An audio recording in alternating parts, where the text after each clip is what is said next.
बेटा एक कुल को तारता है और बेटी दो कुल को तारती है। इसलिए 16 श्राद्ध में एक तिथि ऐसी आती है जिस दिन अगर कोई बहू, जिस दिन अगर कोई स्त्री अपने दादा ससुर ससुर आदि जिसके लिए भी श्राद्ध करती है उसका हिस्सा आधा उसके मायके पर पहुंच जाता है। 16 दिन में एक तिथि ऐसी आती है जिसमें अगर बहू बेटी भले वो अपने ससुर का करे, दादा ससुर का करे, पर अगर वो भोजन करा रही है, वो श्राद्ध कर रही है, तो उस तिथि का भाग आधा उसके मायके के पक्ष में जाता है। इसलिए कहते बेटा एक कुल को तारता है और बेटी दो कुल को तारती है। कोई साधारण सा में नहीं कह देते कि बेटी दो कुल को तारती है। बेटी के दो कुल को तारने का कारण केवल इतना है कि श्राद्ध में एक एकादशी, दूसरी द्वादशी, ये तिथियां एक ऐसी हैं जिन तिथि में अगर किसी का श्राद्ध बहू करती है, इन तिथि में अगर बहू बेटी किसी का भी श्राद्ध करती है तो आधा हिस्सा उसके मायके के खाते में चला जाता है। दो कुल को उसी समय पर बेटी, भले वो नाम मायके के लिए नहीं कर रही, भले वो अपने पिता के लिए नहीं कर रही, भले वो अपने दादा परदादा के लिए नहीं कर रही, पर जो उसने ससुराल में भी करा तो उसका आधा हिस्सा उसके खाते में पहुंच गया। संत का खाता ब्राह्मण के खाते में, गुरुजन के खाते में, कोई मोहल्ले में कोई ब्राह्मण परिवार में कोई चले गया उसके खाते में एकादशी और द्वादशी, ये श्राद्ध पक्ष में जो तिथियां पड़ती हैं, इन तिथि का भाग जो श्राद्ध करता है उसके खाते से थोड़ा थोड़ा इनके खाते में भी पहुंचा दिया जाता है जीव के कल्याण के। अगर ज्यादा लगता है कि हमारे घर में पितृदोष है, पैसे नहीं आ रहे, लक्ष्मी नहीं टिक रही, पीपल के पत्ते पर श्राद्ध पक्ष की एकादशी के दिन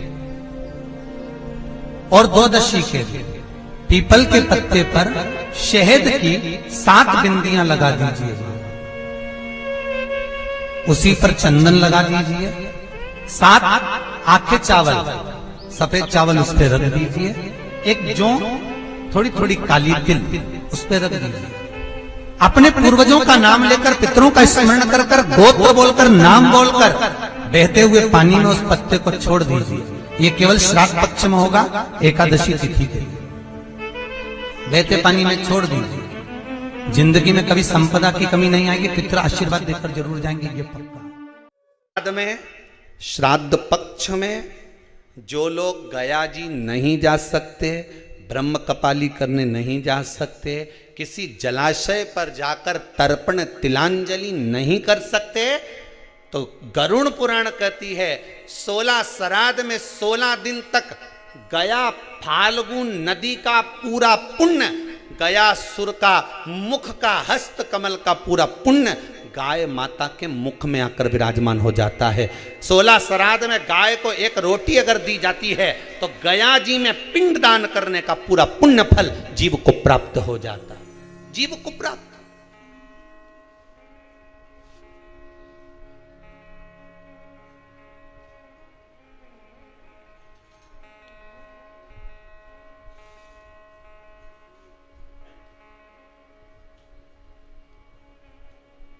पूरा पुण्य प्राप्त हो जाता है। अगर गया नदी नहीं जा सकते, फाल्गु पर नहीं जा सकते, गया का पिंड करने नहीं जा सकते, 2 चीजें अपने जीवन में उतार लीजिए। एक 16 श्राद्ध में हमें गाय को रोटी देना है, खूब तला हुआ, खूब पका हुआ, खूब घी में या तेल में तरबतर गौ माता को नहीं देना। उसका कारण क्या है वो भी समझ लीजिए। रोड पर कॉलोनियों में जो गाय घूमती हैं, इन रोड पर कॉलोनियों में घूमने वाली गाय जगह जगह पर पॉलीथीन वगैरह खा लेती है। वो लोग खाती कि नहीं खाती? पॉलीथीन जब गाय खाती है तो उसके पेट में जम जाता है, उससे गाय के पेट में कैंसर हो जाता है। उसको तुम अच्छा पदार्थ खिलाओगे तो गाय हो सकता है कि बीमार पड़ने लगे। इसलिए ज़्यादा घी का, तेल का कोई पदार्थ गौ माता को ज़्यादा ना दीजिए। इसलिए हमने जैसे आपको कहा कि निःशुल्क पितरों की शांति के लिए जो कोरोना में शांत हो गए उनके लिए ये यज्ञ रखा है, हवन रखा है।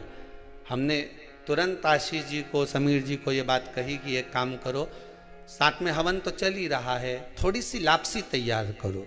और लापसी तैयार करके गौ माता को प्रतिदिन जो जो शांति में उनके निमित्तार्थ थोड़ा थोड़ा सा गौग्रासी जाए, पर जानना चाहिए एक हवन वो जो अग्नि में सांकल्य छोड़ी जा रही है, जो गाय का घी छोड़ा जा रहा है और पितरों को मिल रहा है, और दूसरा गौ माता के 16 दिन तक 16 श्राद्ध में मुख में गया क्षेत्र रहता है। गया जी और ब्रह्म कपाली के पिंड का दान पुण्य अगर कहीं प्राप्त करना है तो गाय के मुख में मिले।